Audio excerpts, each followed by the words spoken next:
Hi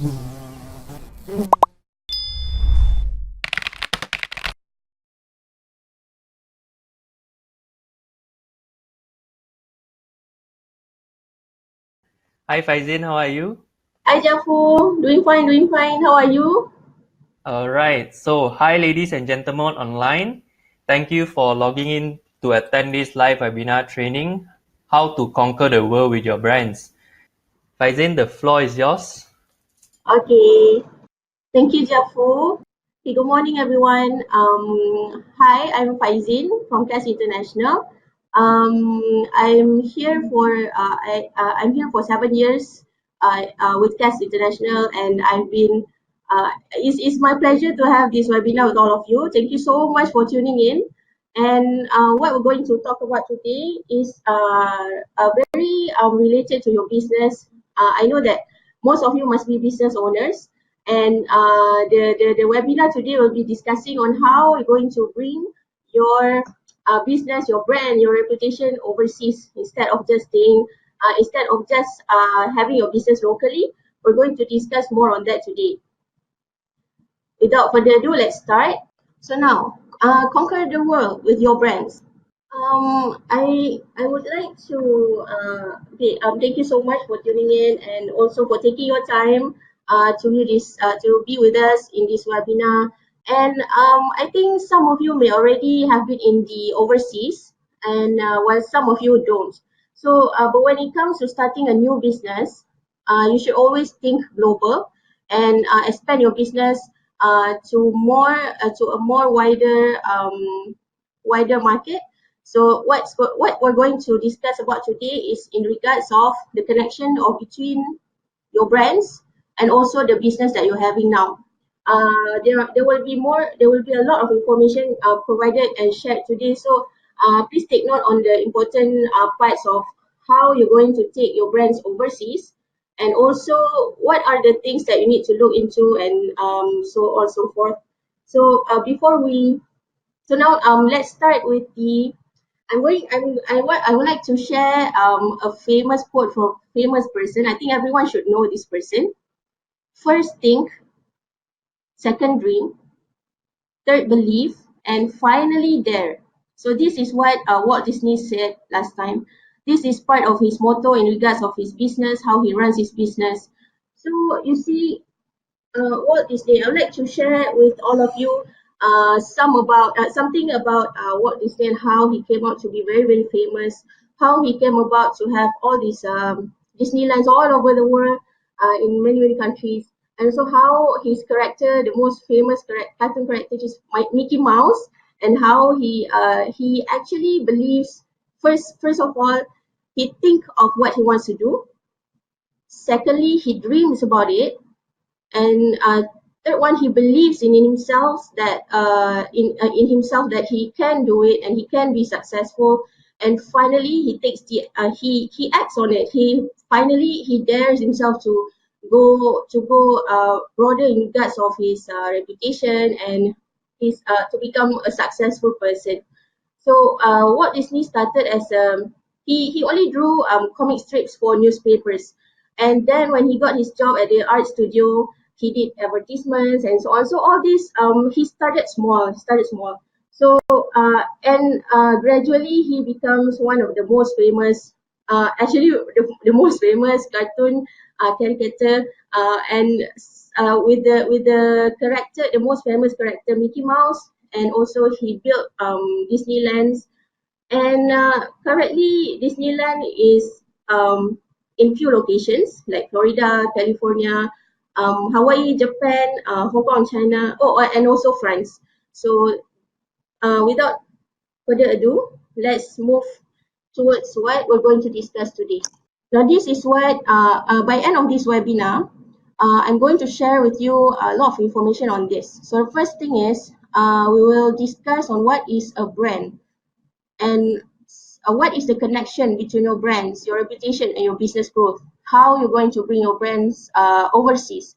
And also, you must be wondering why should you protect your brands locally and globally, and how you do about it, how are you going to do about it. And lastly, we're going to welcome a very, very special filing system is going to be starting in Malaysia by end of this year, which is a Madrid Protocol filing system, the long awaited filing system all this while. Finally, it's in Malaysia. We're very excited about it. So yeah, so let's start with the first discussion. Now, I think since most of you are business owners, I think most of you might already know this, the value of a business. Okay, but today I'm going to break it down to two types of assets. The first one is the tangible assets, which is the tangible meaning the is perceptible by touch, the things that we can see. So some of the examples would be land, buildings, machines, and so on. And another part of it is the intangible assets, which is intangible as in the technology. Okay, let's say if you have a product, right? And then you have invented the technology behind your product. Okay, and that technology itself is part of the intangible asset that you have for your business, like patent, industrial design, and also copyright. But today we're going to focus more about your brands and trademarks. So this is what we're going to go more into this topic for today. And we're going to discuss how your creation of mind can actually play a very, very important role in expanding your business overseas. I've been separating brands and trademarks. I've been mentioning brands and trademarks separately, right? So I like to briefly explain about what brands are and what trademarks are. Now, the first one is for brands. Brands are actually the reputation and the reputation of your business, the image, identity, your personality of your business. So each and every business in the world, all of them are unique. All of them have their own modules to follow to be the guidelines on how they run their business. So the image of it, the reputation of it is what we call a brand. Okay, so that is how we differentiate it with trademarks. Whereas trademarks are the specific aspects of what you're going to protect. So, for example, I have a business, right? Let's say if I have a business, I'm selling cat food, and I am well known of the quality of my products. So, let's see if my product, the cat food that I sell, it can make cats very healthy, fluffy. They get fluffier, they get fatter in some sort of way. So this is what we call brand. So people know me for my reputation. This is what brand is. But then how having a brand without a name, it is very crucial to make sure that people know how to call your brand. So that is the role of a trademark. Okay, let's say that cat food that I sell, it has a trademark. I will name it, for example, Fi-Fi. So my trademark is Fi-Fi, and my brand is the reputation of the products that I sell. Okay, so I hope that one is clear.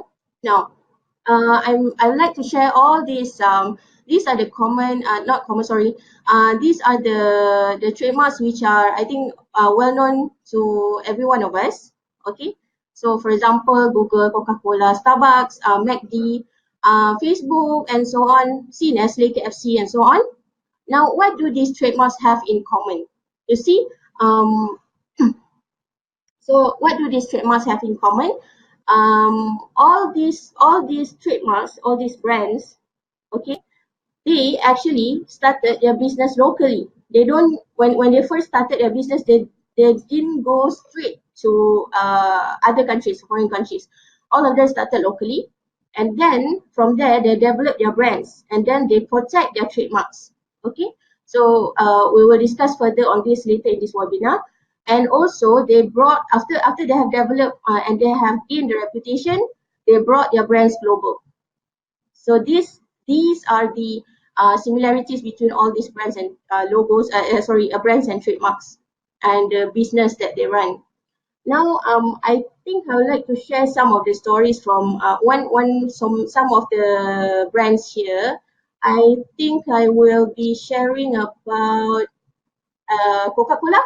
So there are some fun facts about Coca-Cola. See, when first Coca-Cola came into the market, do you know that it's actually it wasn't sold as a fizzy drink. It was actually sold as a medicine. It's a medicinal beverage. So that was what it was intended before. And the name Coca-Cola actually came from the ingredients that they used last time to produce this type of carbonated drink. Okay, it was made by the ingredient was coca leaves, coca leaves, and also cola nuts, cola nuts. Actually, these Coca-Cola drinks, it was actually quite effective when it comes to treating health issues such as last time there was some morphine addiction, also the common health issues like indigestion, nerve disorders, headaches, and also impotence. So this when during the once it has built the reputation as a medicine, as a medical drink, in 1889, this Coca-Cola formula and brand, it was purchased by a person named Candler, Asa Candler, and it is then thereafter sold as fizzy drink instead of a medicinal beverage. And now, at the current time, Coca-Cola is currently very very well known all over the world. You see how it started? It started as something else, and then it is developed. The reputation comes up to something else, and the person who purchased Coca-Cola, he managed to bring Coca-Cola all over the world. He managed to get this product sold everywhere with the reputation that it is a beverage that is well loved and very well received by the public. So that is some of the fun facts about Coca-Cola. I think I can share one or two more. Probably about there's I would like to share about Brahim's. Brahim's is a local brand. Okay, I think most of you already know that it is now Brahim's is was first founded by the brother of our previous prime minister, the our beloved Pak La. So Brahim was first. It was first started as to be supplied to military rations. Okay, it was and also to United Nations, and it gradually gained attention overseas among Europeans and so on. And they also do in flight catering for major airlines. They have won awards overseas. You see how they bring their brand locally and expand their business overseas in such a with proper strategies. So okay, I think there was an issue with the slides. I'm not going to start all over like that. Just going to briefly go through the slides. So now I was explaining about the value of a business, right? So it is broken down to two assets, which is tangible and intangible assets. And today we're going to focus more about brands and trademarks, right? Okay, so this was it. And then I also explained about the differences between brands and trademarks. I hope everyone is clear about this. And the next one was when I was talking about all these trademarks just now. I'm so sorry about the slides. So, okay, now I was telling about the story of Brahim's, right? So from starting local, and then they gradually go overseas. They expand their business there. They develop their reputation not just in Malaysia but also in other countries successfully. So now, Brahim is now approved in 11 countries, including the major market like Japan, Australia, and Europe. And also, they're setting up halal food production in Jordan. Now, apart from Brahim's, there's also Paparotti. Okay, Paparotti started locally in 2003. It's been quite some time already.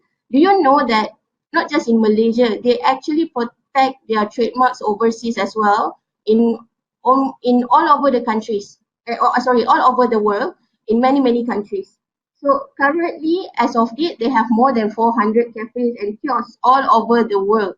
So starting local, go global, and just be successful. Okay, now let's move forward to the next. So I was sharing about this as well, and the similarities between all these brands is that first they started their business locally. Second, they developed their brands and protect their trademarks. Okay, they took the effort to do that, and also they brought their brands global. Now I've been emphasizing on the importance of brands and trademarks, right? And what does it do? What does it do to your business? So the major importance of brands and trademarks is that first one is for public awareness, because when we have a business, we will have our own reputation, the quality of our products and services, the image, our image. So it all brings brands and trademarks will help us in making the public aware of our brands, of your business, of what you do. And also, since there are a lot of other businesses under the same nature, uh, by having brands and trademarks, we can differentiate among one another. Like, for example, I'm selling cat food, right? So there are a lot of other thousands of other cat food brands out there. If I go into the market without a trademark, how are people going to call my product? And how are people going to differentiate? They cannot be telling, oh, that cat food, that cat food. We need to have a name to our brands, to our products and services. That is the importance of having brands and trademarks to support your business, not just in the local market, but also in the global market. Okay, now is the fun part of it. How do you protect your brands globally? I will touch on the fundamental parts first. Okay, what you need to do before you venture overseas is that, first of all, you need to comply to the laws of the foreign countries. Like, for example, my business starts in Malaysia, right? My products are sold in Malaysia first. And afterwards, I am thinking to venture into US, Thailand, Vietnam, probably Indonesia. And before I enter into this global market, I need to make sure that I I have complied to the laws of those countries. We cannot simply just go in without doing our own research, without getting the information and knowledge about other countries. So this is very, very important as your first step before you venture overseas. The second part, which is also very important, this is related to your brands. So once you have a business, you have your products and services, you have named your products and services, you have your own trademarks. You have to ensure that you are not infringing others' rights in those countries. For example, my trademark 55, it may be registrable and available in Malaysia, but do you know that it might have already been used in other countries? So this is how it comes to having clearance searches to be conducted in those countries before you proceed to enter into those markets. Most of you will be wondering, why would I do a clearance search? Now, a clearance search will ensure that is to make sure that first, yes, you're not infringing others' rights, right? That's the first thing, and you need to know if your trademark is registrable and available in those countries. So that is the purpose of having the search. And lastly, once you have confirmed on the above on these two issues, you can now claim the exclusivity of your trademarks by way of officially registering it in the registry of the countries that you're going to venture into. Now that we have come to registering your trademarks, this is the fun part of it. Do take note that there are currently, as of date, there are 3 routes available for you to protect your trademark officially. The first one is the national route. Now the national route is actually the classic way of how we protect your trademarks. Okay? Let's say if I have a brand, I have a trademark, I want to register in probably 5 countries, then I have to enter into each and every countries individually. This is what we call as a national route. And the second one, which is the regional route, the regional route is when one application, it covers a bundle of countries. So the best example would be the European Union application. So once you have filed in the EU, you will be protected. Once it's registered, your trademark will be protected in 28 countries listed under the EU, under this union. So this is the example of a regional route. The third route would be the international route, which we're going to discuss further in this webinar. The international route that I'm talking about is the Madrid Protocol system. Now that we know that the international route goes to Madrid Protocol, we will discuss further about this system and what is the protocol, how it works, and what are the advantages, and we're going to discuss more about Madrid Protocol now. But before we start, I would like to share with all of you that Malaysia will be having a new Trademarks Act by end of this year. It was in July, the bill was passed and approved, and then having Madrid Protocol in Malaysia is part of the new trademark law in Malaysia, which is very exciting. So we're going to speak more about Madrid Protocol today. Do take your notes in case for your reference. So if you want to expand your business overseas, this will be a very good knowledge for you to refer to in case if you like to apply in other countries. So now that Malaysia has become the member state, one of the member state, the latest member state of the Madrid Protocol, Malaysia is now the 106 member state, and this makes up to the total number of 122 territories. So I think by now everyone must be wondering, why is it that Malaysia is the latest member state, but then the total number of countries is 122? It doesn't make sense. So basically, under this Madrid Protocol system, the countries there are also regions which are registered as part of the as one of the member states. So for example, EU. I mentioned earlier just now, right, that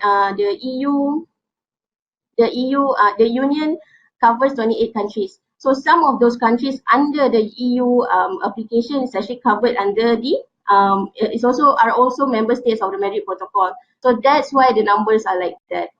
Okay, so I hope all of you are clear about this.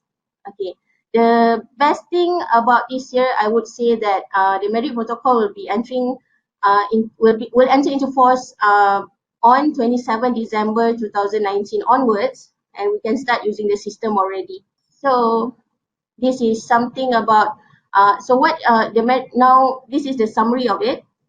What is the Madrid Protocol? Madrid Protocol was first adopted in 1989, long time ago. It has been administered by the International Bureau of WIPO. WIPO is the World Intellectual Property Organization. It is a centralized filing system. It has currently, as mentioned previously, it currently has 106 member states with a total of 122 countries. And then it is a very user-friendly system, cost-effective and expeditious. So I will explain further on some of these points in this webinar. Now let's go towards this the technical part of it. How does the Madrid Protocol work? Okay, as you can see here, the countries listed under the Madrid Protocol system, it covers the majority of all the major countries. Some of the countries like Saudi Arabia, Sri Lanka, Argentina, those countries are not yet under this Madrid Protocol. But the good thing is most of the countries which are already developed are part of the Madrid system. So if you can see here, I have also shared the link to the list of all the countries listed under this Madrid Protocol system for your further reference. And if you need it, we can also send it to your. If you need it, if you need the link, you can also email us. You can also email us, and then we'll send the link to you, so it's easier for you to refer. Okay, now we go to how it actually works. Okay, the procedure of it. What's the first step, and so on and so forth. So the first thing is I will give you an example on how it works. Now, if you can see here, first, if you want to enter into the Madrid system, you have to have a base application. That's the very first thing that you need to do. Okay, I have a business, right, just now. I'm selling cat food. I have a trademark 55. What I do first is that I will apply my base application in Malaysia and choose Malaysia as my base application. That's the first step. Now, the second step is that we can enter the Madrid system using the base application. That's the second step. So first step is having your base application. The second is to enter the Madrid system. So once you have entered this system, you can choose what are the countries that you wish to designate. So for example, I want to sell my cat food in 5 countries. So probably in the US, probably Thailand, Vietnam, and also Indonesia and Singapore. So I'll just have to simply, okay, in the application form, right, there will be boxes to be ticked. So you can choose what are the countries that you want to enter. And then once you have chosen the countries, the designated countries, what WIPO will do is that they will send all the details, the documents needed for all these national registry in these 5 countries that I mentioned earlier. They will do everything for you. So the documents and everything, you don't have to individually go and approach the national officers. You see, it's very easy for you. It's a one-stop system. So from there, once your application is sent to all these designated countries, the national officers in these countries will conduct their own examination.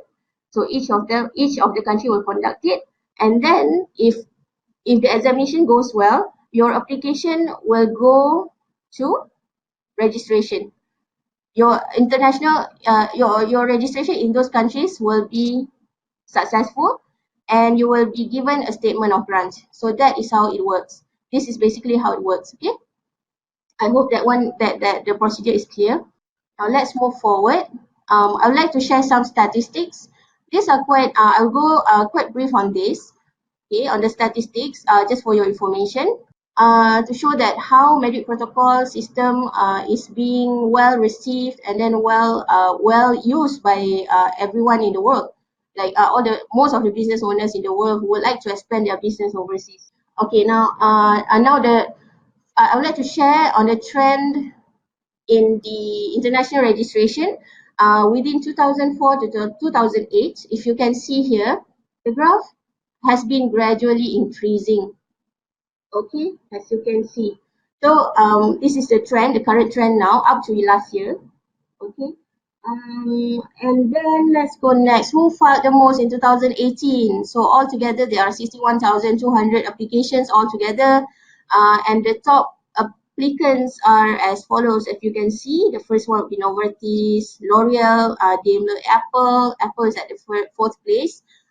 Henkel, Richter, Shiseido, Nintendo, Samsung, and Brelux. So all these are the top 10 Madrid applicants as recorded as of last year. This is the graph of the top 20 filing origins. So filing origins as in where the application comes from. Number one top filer is the US, followed by Germany and China. The closest ASEAN country to Malaysia is Singapore. So if you can see, Singapore is also listed as one of the top 20 filers in 2018.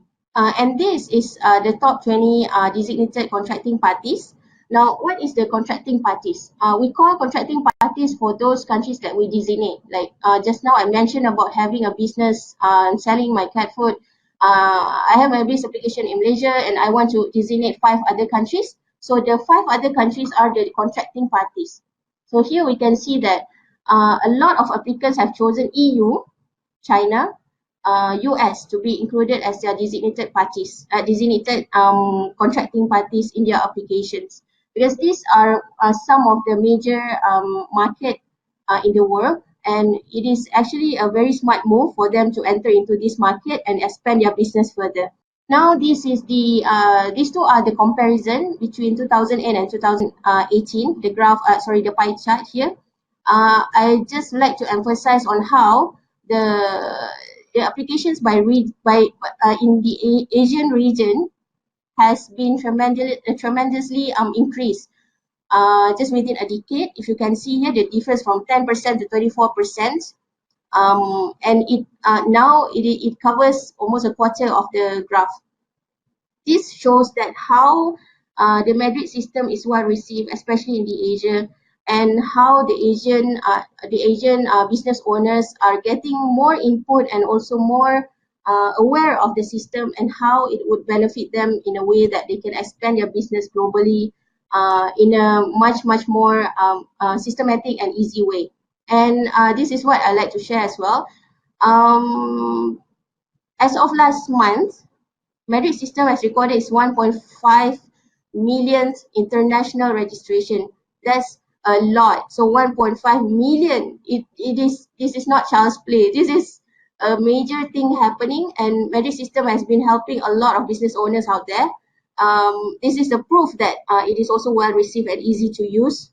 I would like to I will explain further about this Madrid system later on this webinar. So as of this slide, is everyone okay?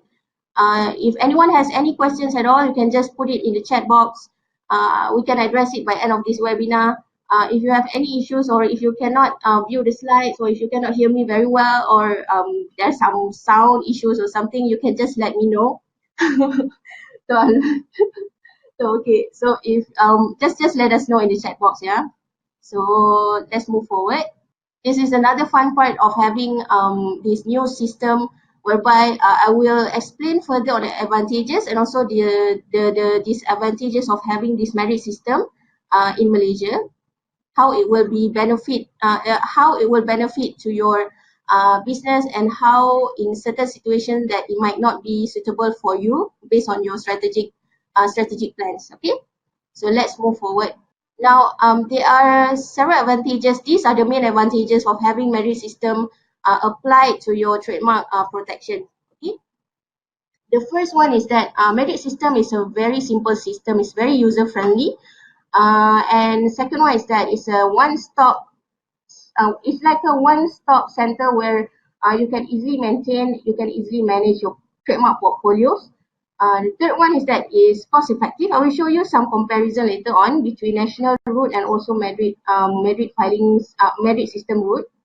Madrid system also has a fixed examination timeline. I will also explain why it's one of the advantages. And also, is the fifth one is that you can subsequently designate more and more countries. You by just filing one application, it doesn't mean that you should stop there. So Madrid system allows you to add on more countries later on. So I will explain further on this later. Let's go to the first point. The first one is that it's a simple and user-friendly procedure. It applies very simple procedures to be taken. I will show you the comparison. You see, this is the national route. This is the Madrid Protocol route, yeah.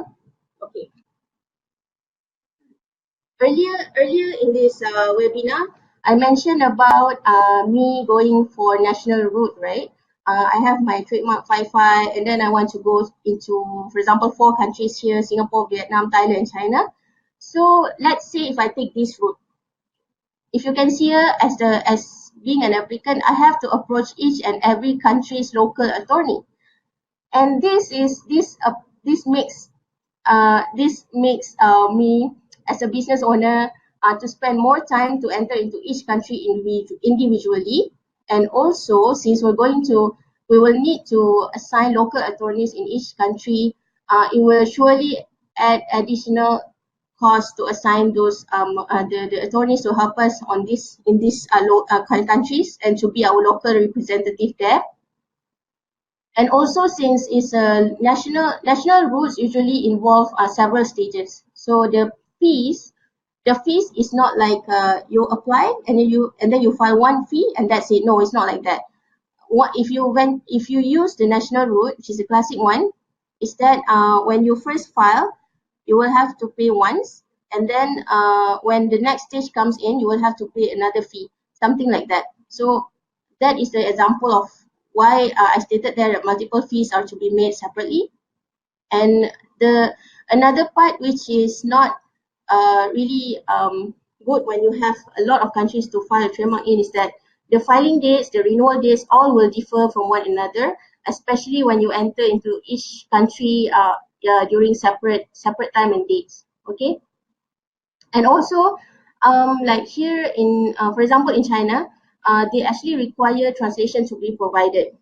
Okay, so in China, they want the business name and address to be stated in Chinese, and some of the other countries, they require documents to be provided in different languages and so on and so forth.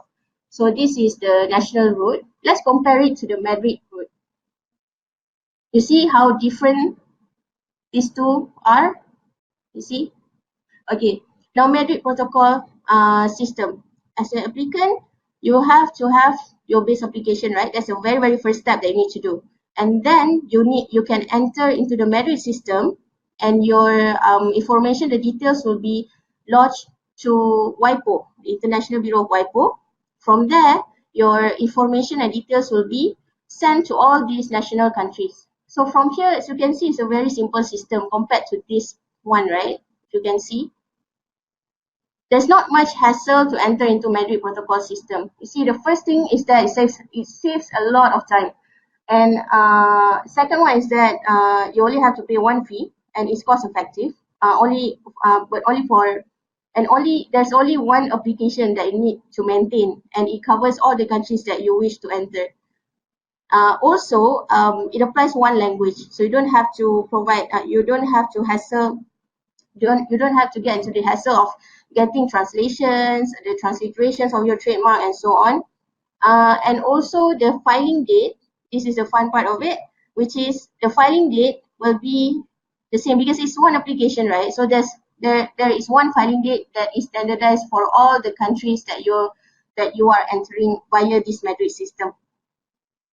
I hope this part is clear, right? Okay.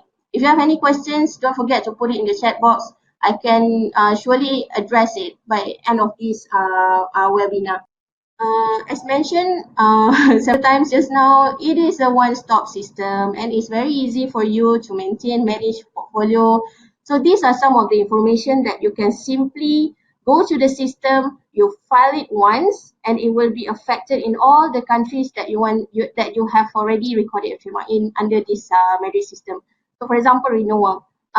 When the renewal is due, you just have to pay one fee, and if let's say you have 20 countries, do you prefer individually go into each and every country and renew each and every application there? You won't have the time because you're busy with your business. You're busy running your business, don't have time to do all this.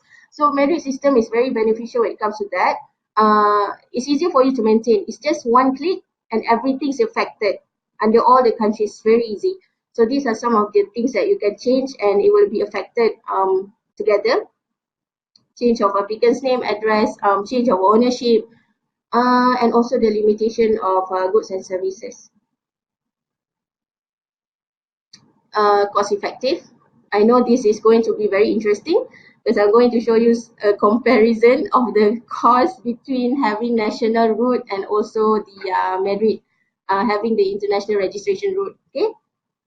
Why is it that I say that it's cost effective? Now, the first one is that it has only one application fee applicable, and there's only one language, right? So one language that we can choose. So no additional translation fees incurred when you when you file your trademarks via this system. Now, and also the best part of it is that you don't have to spend so much on local attorneys fees because these fees are eliminated. And this is applicable for smooth applications. Yeah, this is a comparison I was talking about. If you can see here, if you approach the national route, the individual applications, for example, I have 6 countries that I want to protect. Okay, I protect my trademark in. So this is the fee, 45,000 plus. And if let's say if I choose Madrid system to protect my trademark in all these 6 countries, and with a base in Singapore, the total is around 20,000 plus. So there's a gap of 25,000 ringgit. So it's a lot of difference. That's why, based on the statistics that I shared earlier, if you can see, it is well perceived, it is well received by the business owners to protect their trademarks using this Madrid system, is because one of the major part of it is because of this cost, of it being a cost effective system. Okay, I hope it's very, very clear now how good the system is. So let's move to the next point, which is the fixed examination timeline. Now, this examination timeline is the one that I place the red box there. Okay, so I mentioned that once you have filed, you have your base application. That's number one.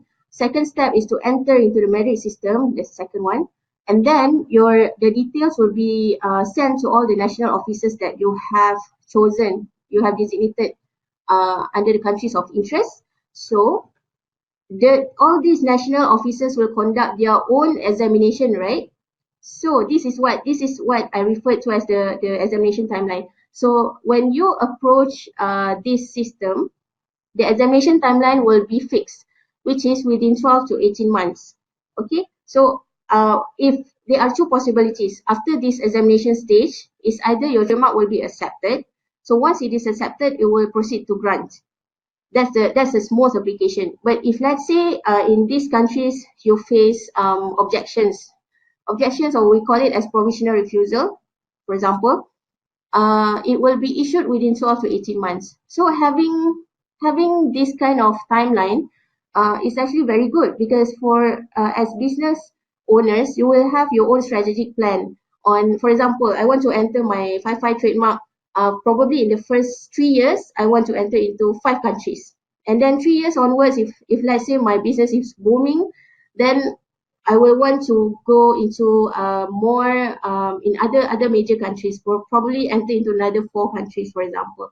So with this kind of timeline, it actually helps me to gauge when should I enter certain markets. So this is really helpful. And some of the countries, right? If you enter into those countries via the national route, some of the registry might take longer than 18 months to conduct the examination because of their backlog and so on, which is understandable. So this is part of the benefits that you can get if you file via Madrid system. I hope this one is clear. The fifth point is that you can subsequently designate more countries later on. You see, like I mentioned earlier, you can just simply add on more countries if you have, because every one of us, every business owners will have their own plans. Like I mentioned earlier, you might have plans to enter to certain countries at certain point of time, and then probably in 3 years' time, you would like to enter into a different set of countries. So it's it is very beneficial to you, because it is flexible. You can add on at any time that you want, whenever it's suitable for you. So this is what the Madrid system provides to business owners. And the best part of it is that you can enter into all these countries using the same application. You don't have to do another base application. You don't have to re-enter Madrid system. No need, because you already have your international registration number. So you can simply refer to that and simply add on more countries from there. Easy, right? Okay. So just now we were discussing about the advantages. Now I'm going to touch a bit on the disadvantages of this system. Not really disadvantage. It doesn't really bring any major disadvantage to all business owners. It's just something that is probably not suitable to certain business plans. So I'm going to elaborate more on that. Now, the first thing is that basic application is a must. I will explain more further afterwards. The second one is central attack. What is central attack? I will also explain later. The goods and services can be narrow, and also some countries of interest, there might be of your interest, are not listed as members. So this refers back to the map that I shared earlier, like some of the countries like Argentina, Chile, and Saudi Arabia, and so on.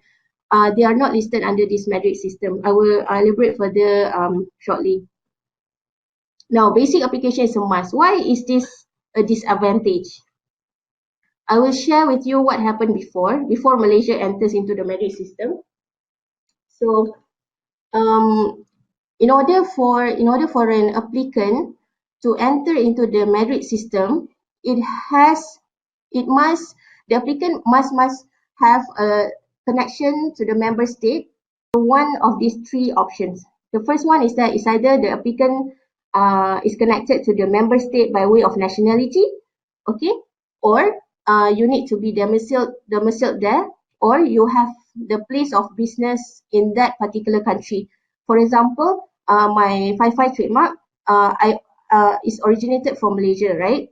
So since now, last time Malaysia was not the member state, was not one of the member states. So what I have to do is that I have to file to get my base application file. If let's say if I really want to enter into Madrid system, Malaysia is not an option. I have to go out to the nearest member state and register my trademark there.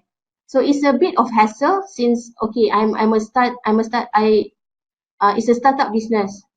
My cat food just I just started it. So it's a hassle for me to go to what's the nearest country would be Singapore. So it's a hassle for me to go to Singapore to have to open my place of business there in order to connect with the member state, and thereafter then only I can register and then only I can enter into the Madrid system. But now it's no longer a disadvantage. It is now solved because Malaysia is now part of the Madrid system. So it's now is the time for you, for all the local business owners who want to expand your business overseas. You can conveniently just file your base application in Malaysia, or if you already have your application in Malaysia, it's even easier. You can use that registration, that existing registration, to enter into the Madrid system. I hope this one is clear. Now let's move to the next point, which is the central attack. Now, what does central attack mean? I will explain a bit about 5 years dependency. So basically, what it means is that if anything happens to the base application within 5 years of the registration, then it will affect the designated countries that is registered under the same international registration. So if let's say I have filed my trademark, right? My trademark via Madrid system, and I have 5 other countries designated. So if let's say my trademark, my base application in Malaysia is attacked and it is cancelled for certain grounds or certain reasons, and then it will be affected too. The international registration will also be cancelled, and it will affect all the designated countries at the same time. So, but then what if this happens, what can you do? There's always a solution to everything. So it's not the end of the world. Don't worry. If this happens, what you can do is, okay, the easier for you to see. Now, WIPO allows for there's a transformation system whereby if such situation happens and your base application is cancelled, what you can do is that the designated countries, you can transform them to be national applications within 3 months from the cancellation date. So this is the example. If you have like 4 designated countries, transform them to national applications. Don't worry about it. But after you have done the transformation, the applications will be deemed to be filed on the date of the original international registration. So this will benefit you in a way because the filing date will remain the same as per what you have filed via the Madrid system. And but then after that, because it's already transformed, it will be all these applications in these 4 countries, in the example, will be treated as national applications, and there is a possibility that you will need to pay additional national application fees. It really depends on each and every country that you have designated. So don't worry about it. Don't worry too much about it, because if let's say if this happens, there will always be strategies and solution to go around it. And also, if you would like to get any advice or any solution, you don't know what to do, you can always approach us. We will advise you what to do and what are the next steps available. What are the best strategy that you can choose from. Now, countries of interest are non-member states. So as your business expands, right, there will be parts of countries which you would like to venture into, you like to sell your products in, but then sayang they're not in the list of the Madrid system. So when such situation happens, when the countries that you want to enter are non-member countries, what you can do is to re-strategize, and see what are the countries that you can enter using the national original route. So probably you will have a long list of countries that right. So in the list of countries, choose a bundle of countries which are included under the member states, right? And the remaining you can file them as national as a separate national application. So that is one of the option. And also by under this for countries which are non-member of the Madrid system, right? There is a restricted assignment as in the transfer of ownership. Okay, let's say for trade, I'll give you an example. my trademark 55 is being acquired by a Saudi Arabian company. Okay, so if that is the case, and I have an international registration, right, that I filed earlier, it cannot be transferred or assigned to an entity which is organized under the laws of a non-member country. So Saudi Arabia is not a member state. So there is an issue there whereby is going to be difficult because I cannot transfer my trademark rights to them despite being acquired. So if let's say there is any potential or any possibility that if you foresee there is any possibility of your business being acquired or like that, anything similar, always have an exit strategy. So in certain countries, you might want to file your trademark as a national application, so that it's easier for the assignment or transfer of ownership to take place, and so that you won't have such hassle in handling the transfer of ownership of your trademark. Okay, but don't worry about it. The good side of it is that as I showed earlier, the map, right, the world map, if you can see, it covers most of the major countries. So and Malaysia just entered into Madrid system after so many years of waiting, and I'm sure that sooner or later, all the remaining countries will soon enter into Madrid system as well. It's just a matter of time. So that's a good side of it. Um, and I hope that this part is clear. We can move to the next point. I mentioned about having narrow specification of goods and services. Now, what is it all about? Why is the goods and services being restricted? Now, restrictions in the base registration, it will limit the scope of goods and services. Now, I will give you an example.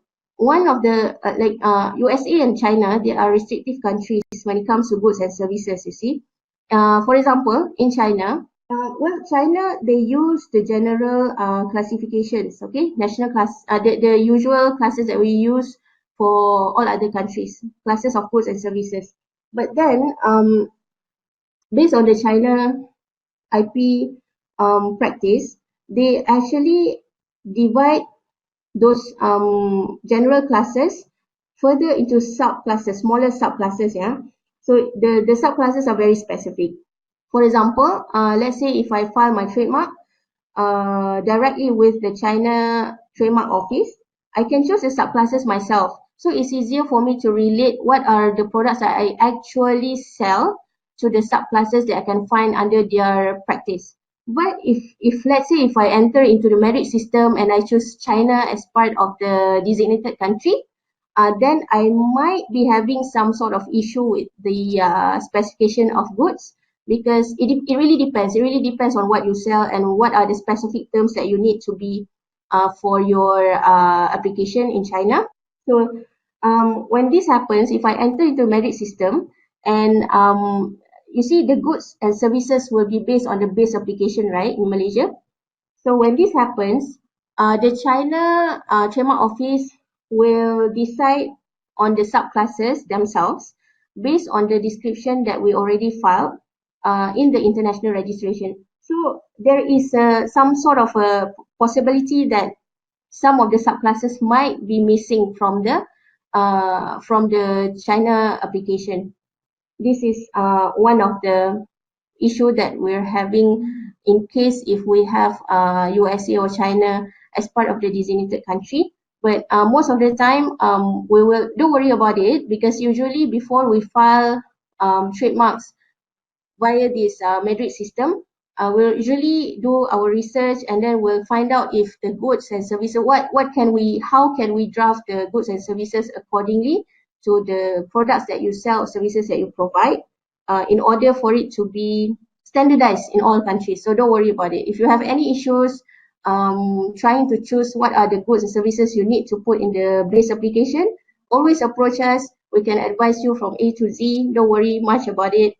Um, and don't worry, because things there are always solutions to things like this. Okay, now that you are already aware of the basics of Madrid Protocol system and how good it is and what are the advantages, what are the good things, what are the bad things, now let's look at if this Madrid Protocol is the right system for you. Try and ask yourself if it's the good thing, if this Madrid Protocol system is the right system, because each and as everyone know that each business will have their own unique strategies and plans, expansion plans. So yes, if you are seeking for your trademark protection in multiple markets in a long list of countries, then Magic System is the best for you. And also, if you wish to add more markets as you expand, for example, the first, like I mentioned earlier, I want to venture into these first 5 countries during the first 3 years, for example, and then the remaining years, I will want to enter into more market. Then the system is also very suitable because it allows add-on of countries later on. And also, if you have limited time, you're busy running a business or a startup company, and you have limited budget, then merit system is also the one of the is also suitable for your trademark and also your business strategy. So I think this would be I would like to share some of the examples, okay, in cases whereby Madrid system is not might not be the best choice for you. Okay, I will give the easiest example of my illusionary trademark 55. Okay, the first situation is that let's say if I want to register only I just want to, it's a limited item, so I would just want to venture into 3 countries, for example, probably in Malaysia, Indonesia, and also in Singapore. So 3 countries. I wouldn't be choosing Madrid system as my first choice because it's just I will go for national route. That is the best for me because first I have limited list of country that I want to go into, and also I might have issues with the cost because if you enter into merit system, there is a possibility that the fees, if the list of country is limited, you might have to spend more when you enter into merit system instead of going national. So and also if let's say if you don't have any future plans to expand it further, then what's the use of going into merit system where you can't even use the benefits of adding on countries afterwards after several years and so on. So that is one of the example why national route would be more suitable. And also the second possibility that I might not be choosing merit system is that if let's say I just want to focus in the European countries, then I'll just have to file in EU. Why would I go into the merit system and so on? Because I just want to focus under certain specific market. Then I just have to enter under the regional route. So there are 3 routes altogether, right? The first national, second regional, national, regional, and the third one is the international part. So basically, if you have a long list of countries, just go for it. Just go for merit system. But if you have limited number of countries that you want to venture into, you might want to discuss, you might want to strategize what are the best route for you and which one is the best and the most suitable according to your business expansion plans. Okay, so we have finally come to the conclusion. If anyone has any issues or any questions, don't forget to put it in the chat box so we can discuss shortly. So as for the conclusion, I would like to summarize that first thing first, when you have a business, you have your products and services, make sure that you are aware of your IP rights. So for example, you're selling you have your products, make sure that you have the name to represent your brand. Okay, so when you have a name to it, then you should be aware that you have trademark. You can actually protect your trademark rights. In what way, in what manner, how you're going to do about it. Try to strategize before you enter into all these countries. The second part of it is that you have to take all the necessary actions before you officially file trademarks overseas. Remember the slide that I shared earlier, the one whereby you need to check for compliance with the law, and then you have to check for clearance search and so on and so forth. So that is, you have to make sure that before you enter into these countries, you are well prepared. You have to make sure that research is done. You have to make sure that, okay, if let's say, if you need any tips or advice, you can always approach us. we can always advise you on that. So it's easier for you and it helps you in regards of strategizing your business expansion plan. Okay, so I hope the second point is very clear already. And the third one is to choose which of the filing option or the routes that I shared earlier, the three routes, which one of it is the most beneficial for your expansion plan. Yeah. So it's very important to strategize because to file your trademark overseas is not a small thing. It's a big thing in order to protect your trademark in these countries. What are the options which are the best, which are the most cost effective, so each like I mentioned, each business will have their own preference. What do you prefer? And you can always sit down, strategize, do your research and so on. So this I hope that the information and the knowledge that I shared just now is beneficial to you. And please make sure that all these all the steps, all the things that you need to do before you officially file a trademark is already done. Okay, so always remember that no matter how good your product or services are, if there's no name to it, people are going to have difficulties in referring to your business. So it's always important to have your brands, your trademarks ready, and then protect it. Once you have it, you protect it. Okay. So I think that's all for now. If you have any questions, anyone?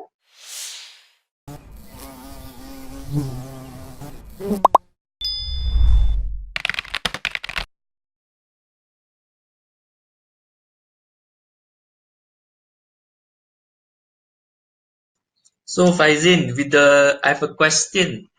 Yes.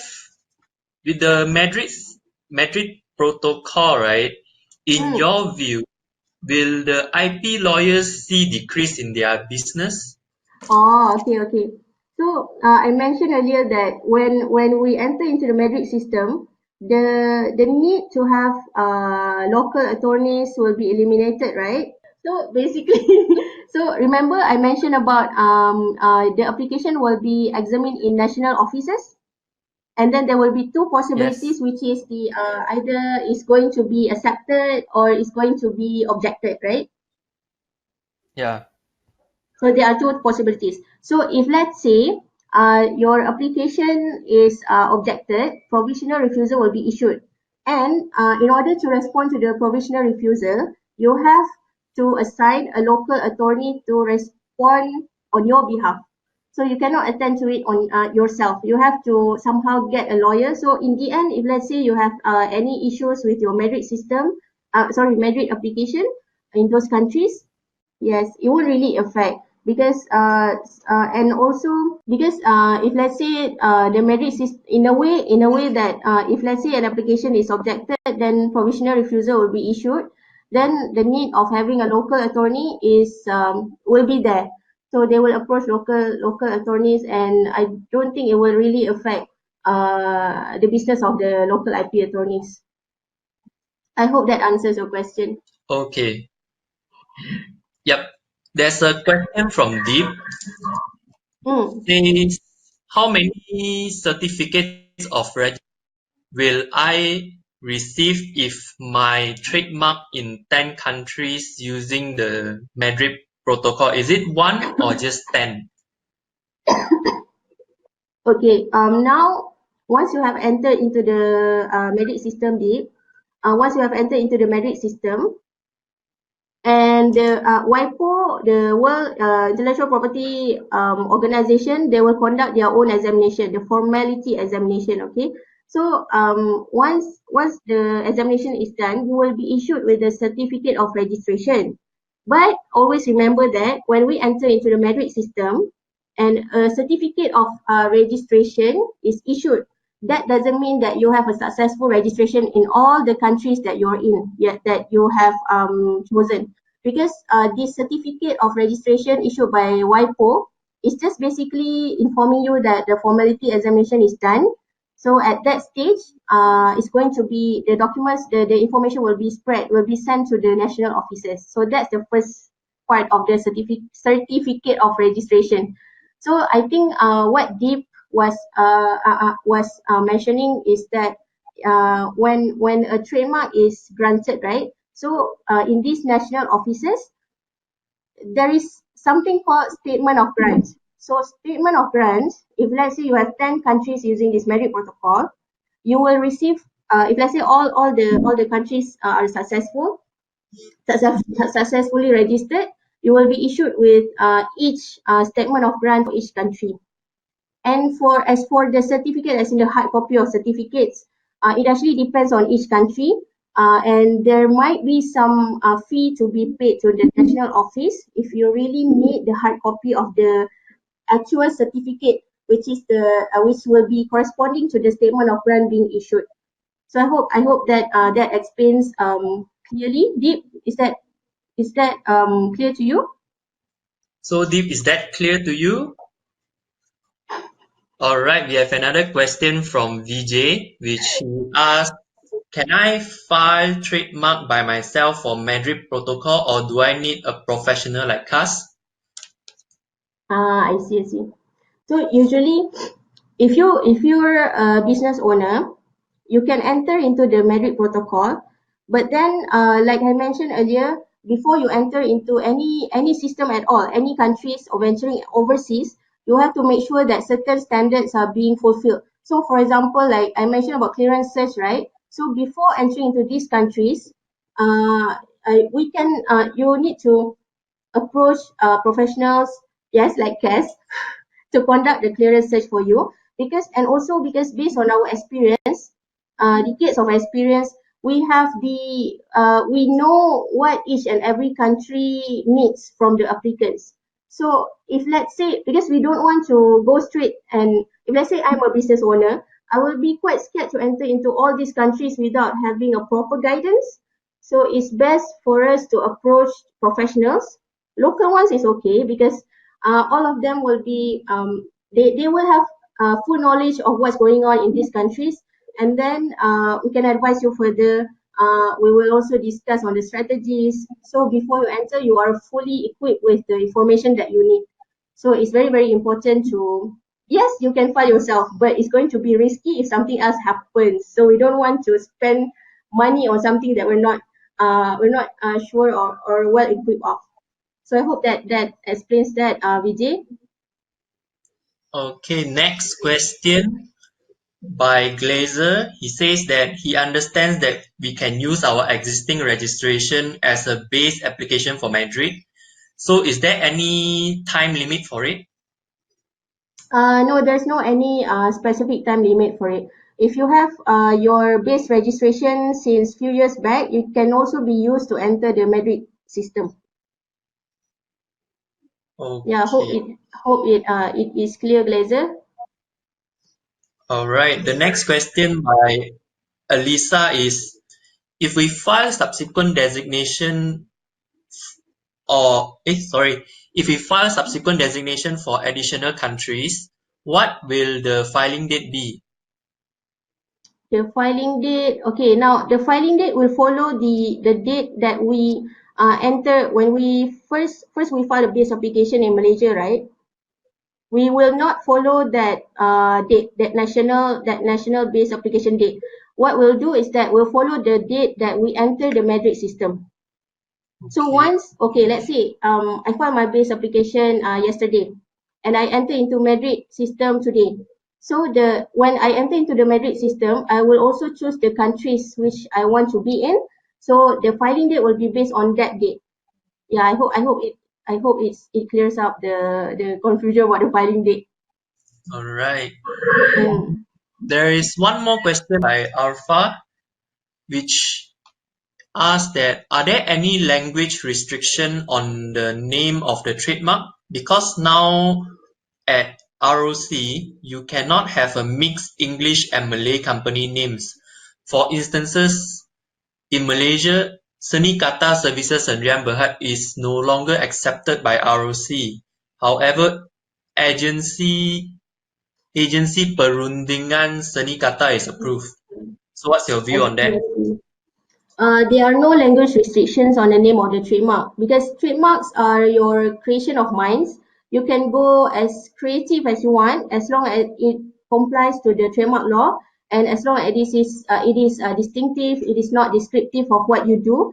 For example, if I'm selling apples, the fruit, right? I cannot name my apple brand, the trademark of my apples as apple. Things like that. Things like that should be avoided.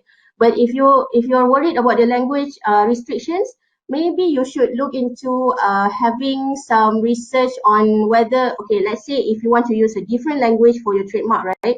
Make sure that the trademark in that particular language doesn't have any negative connotation to it. So can I share a simple case here? Is that okay? Do we have enough time? Okay. Okay, I so think we have enough there time. was one. Okay, just a bit only. It's quite fun actually. So there was once a trademark named Lip Baby. Lip Baby as in LIP. How they spell it, LIP BABI. So instead of, but the owner pronounces it as lip baby. It's used for lipsticks. I think lip balms or lipsticks. I think, but for lip products. So what happened was, it got objected because the word BABI, it is considered as a negative connotation in Malaysia, and also because of the sensitivity of the Muslim community here, so it got objected. So that is one of the example why you need to make sure that the language that you use is does not give you any negative connotation.